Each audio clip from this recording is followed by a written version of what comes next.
cannot say Omicron is a godsend to end the pandemic. What it is a way to herald in a new era where we can learn to coexist with the SARS-CoV-2 virus.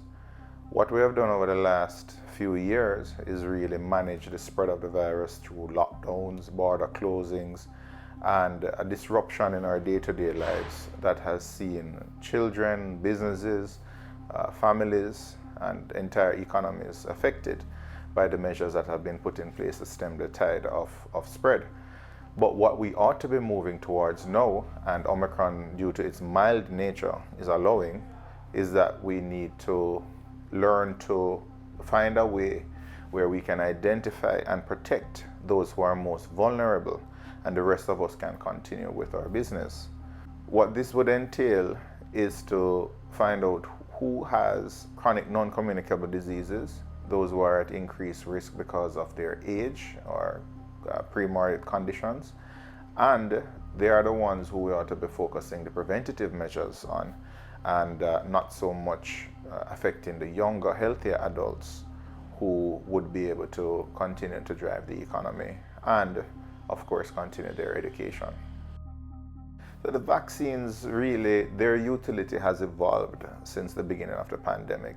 At the outset, we were looking for something that would help us to get to herd immunity, meaning that we would have vaccines that would prevent us from catching and spreading the virus.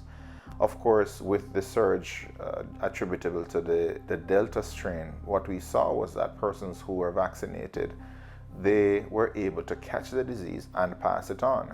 You can't get herd immunity if you can pass on the disease if you are vaccinated or if you have caught it before and had antibodies as a result. But what we saw was that we were getting infected again in spite of prior infections and in spite of being vaccinated. But what the natural immunity and the vaccine-induced immunity did offer was a decrease in hospitalization and death rates. And that was the primary reason why persons would have been urged to take the vaccine at that time. Now, moving on from that, we are learning to live with the Omicron, which has replaced the Delta variant everywhere it has been found. And of course, we know that there is another subvariant of the Omicron that is out there. There are other variants that might come. We don't know, because of the unstable nature of the virus, whether these are going to be mutations that are going to be more result in more deadly viruses or less lethal viruses. So we can't say this is the end of it all. As long as you have COVID circulating, it may mutate up or mutate down in terms of its virulence. What the vaccines will therefore be required more than anything else to do is to protect the vulnerable amongst us.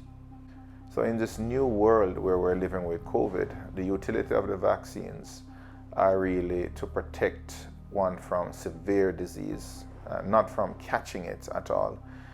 When that is the priority, we will begin to look at it more like a flu vaccine, where the flu vaccine is produced every year and it protects against severe disease and deaths in the vulnerable populations. That is where I see the vaccines headed for COVID-19.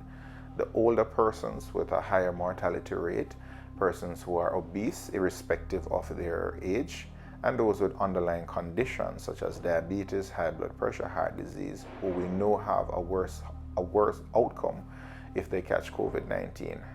So that is how I envision the world moving forward in the next few years.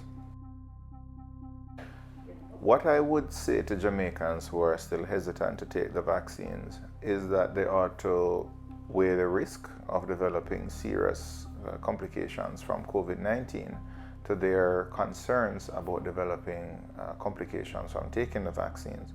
I think we can put to rest the arguments about population control and microchips and 5G now. So it is really a matter of if you think the vaccine is safe or if there's enough long-term data, because it's not a matter of short-term data at this point in time. We have had billions of persons all over the world who have had the vaccines, and we have seen the benefits that they confer in terms of decreasing the likelihood of hospitalization and death.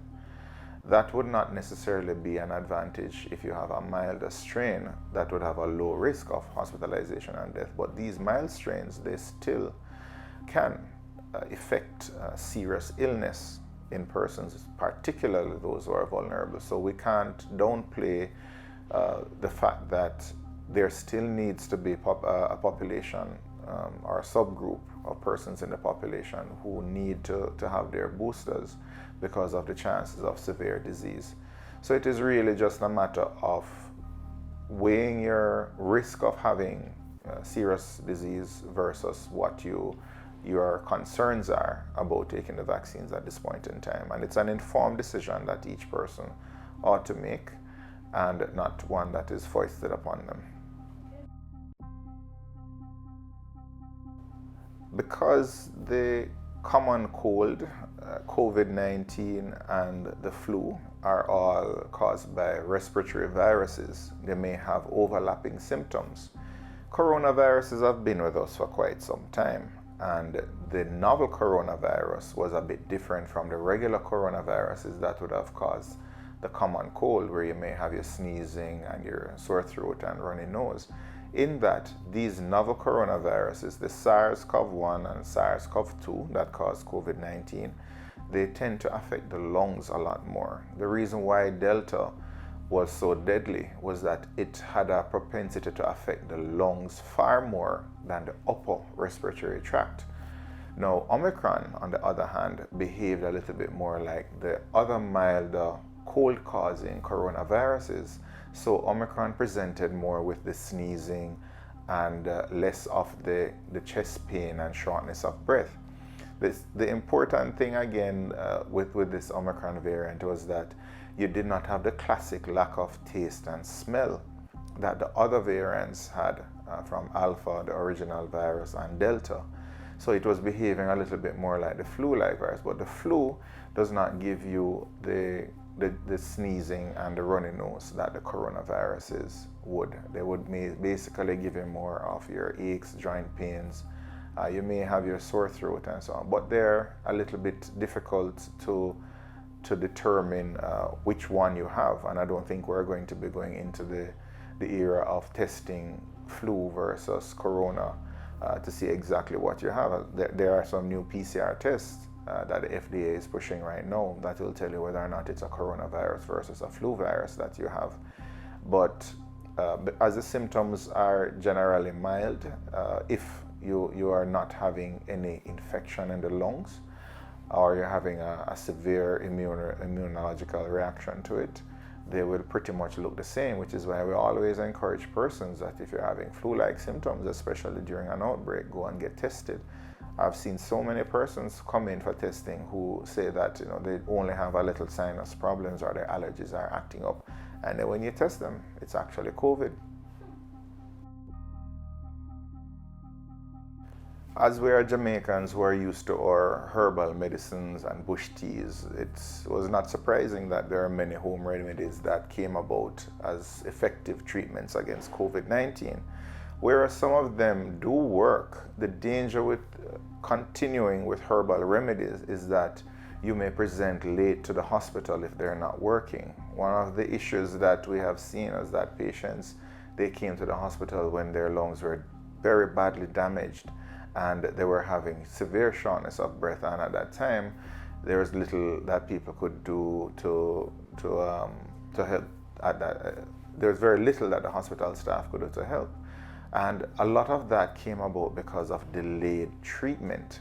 So whatever you are doing in terms of your herbal medicines or home remedies, be sure to have a cutoff point, and simply that cutoff point can be managing your illness with a pulse oximeter to see if your even before shortness of breath, your blood oxygen levels are falling. Then it's time to get to the hospital because whatever you're doing is not working.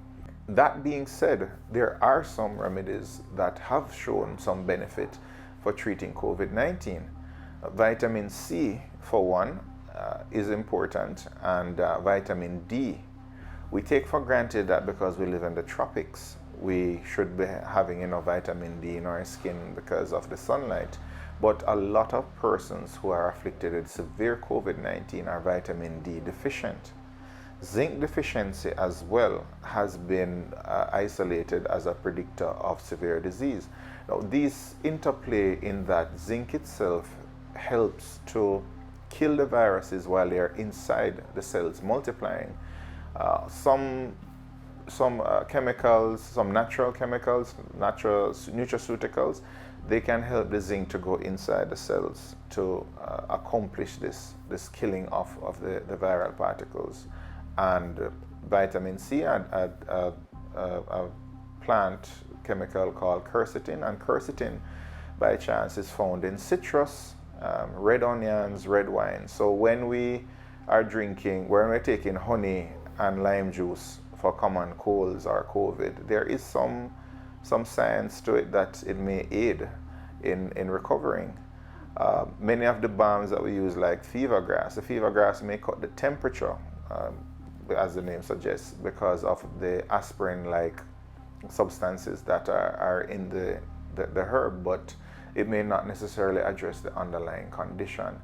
But overall, no matter what your choice of home remedy, just be sure that you have a cutoff point when you say, all right, this is not working. Because if you delay too long and the lung damage continues to a point where there's very little that the hospital staff can do except stick you on a ventilator, which we know does not have a very good outcome, then all hope is lost.